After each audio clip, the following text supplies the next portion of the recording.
So you quit, I quit. Yeah. I will stop training until I will stop the day after he stops. Yeah. I will quit this craziness.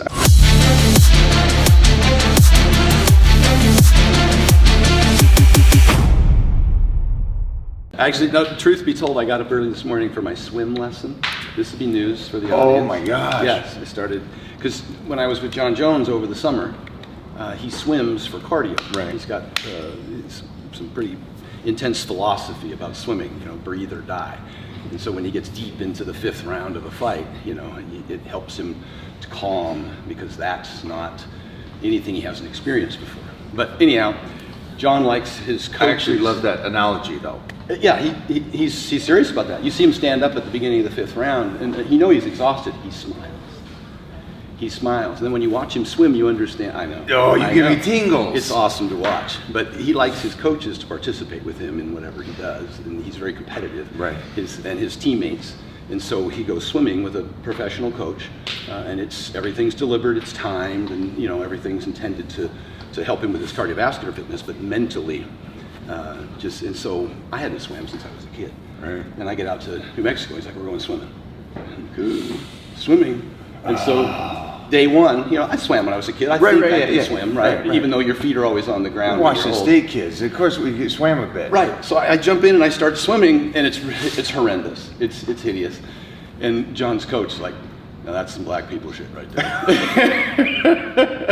John's laughing. You'd have to know John to know how funny that is, but it was terrible. So he actually gave me lessons over the summer. John's coach was giving me lessons on how to swim. First, just tipping your head down and then coming up, and you know, just learning the rhythm. The 3 strokes, boom, breath, boom. Gradually, we got there. You know, with the kickboard and you know the whole 9 yards, and we got there. And so I swam with John. But since then, I actually started enjoying it, and I understood what he meant about the mental aspect of it. Because you get into the water and you start panicking, especially when you start losing your air, and you're like, next thing you know, you're bobbing, and you know you're not. So I don't mean to drag it on, but I've been continuously since then swimming. Of course, we anticipate when John's pec heals and he gets back into training for his next fight. You'll actually swim. That we'll do it again, and maybe I can keep up. But he's got a great crew of guys that actually push him, that swim with him. I've learned a lot over the 4 decades of health and fitness and being in the trenches with the greatest in the world. And one of those things I've learned a lot more about and how to build better muscle is nutrition and how it has changed over the decades. And that's why I have the Titan meal plan for you guys out there that are confused about nutrition. I'm gonna set you straight. Get a hold of me today. The link will be in the comments down below for you guys. Everybody, get over to the Titan meal plan, and I'll see you in the Titan crew where I will fine tune any difficulties that you're having. I know that you wanted to kind of just jump over this and tell the analogy of this, but this is why I'm sitting with you right now. Because there's the concept, oh, I'm gonna go swim for cardiovascular. Okay, yes.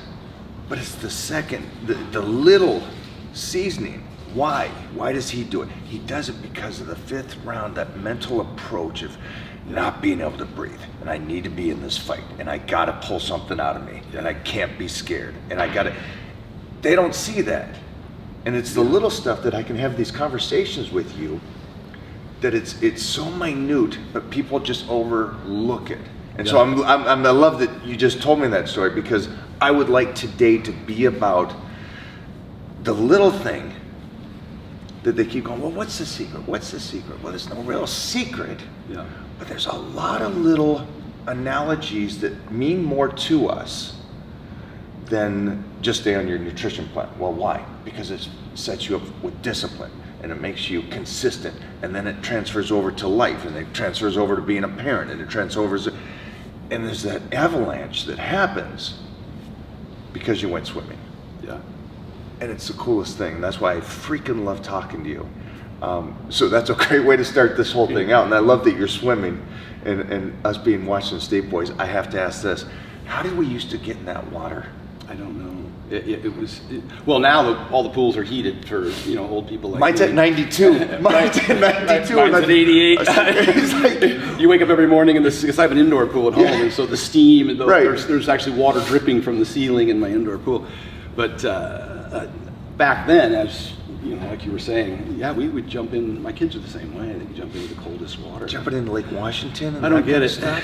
Yeah. I look back and I go, wow, that was a crazy kid jumping off bridges and jumping in that freezing water. Yeah, and we got this big, I don't want to call it a fad, but we got this big thing going now with ice baths or cold water exposure, and I'm just like, I don't know about that. I'm good. You guys go right ahead. There may even be some benefits to that, but I'll pass. I'll figure something else out. But even like a contrast shower, I'm like, ever since moving, as you get older, you tend to get a little more sensitive to temperature changes. You get a little more irritable in the heat, and you get a little more uncomfortable in the cold. She told me that. Yeah. Sensitive. That's why I'm emotional. It's Yeah. I'm older now.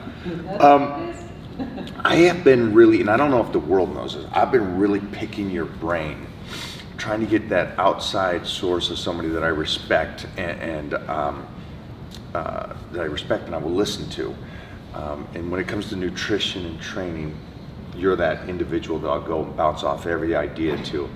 And we did a lot of stuff this year.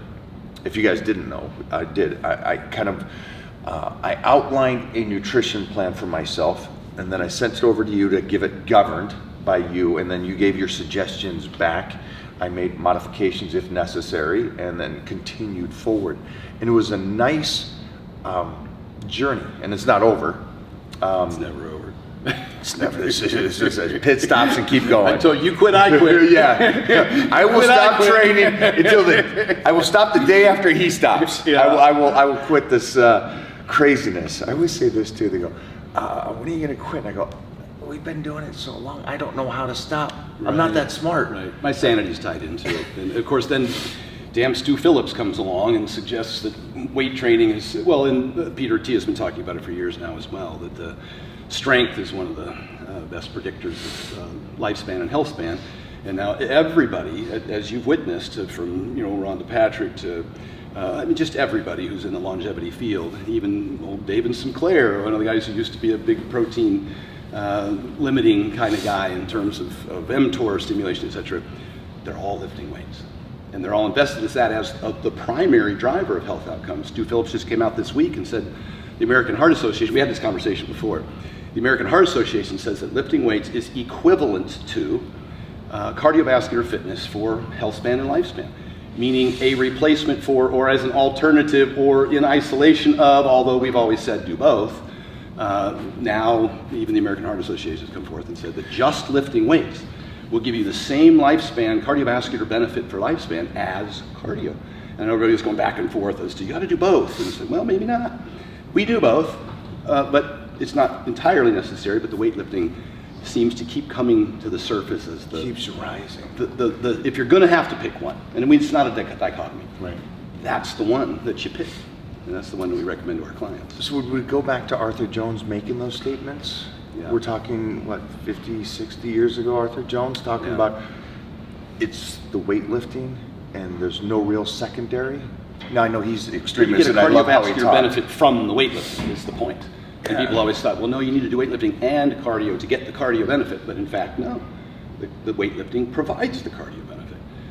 Now, more cardio can make you better at a specific cardiovascular event, say jogging a 5K. Right. But it doesn't give you any more lifespan benefits when compared to just lifting. So it's pretty interesting. And again, you and I use cardio to make our lifting better, to give us the GPP so we can train longer and harder. That's what we really use our cardio for.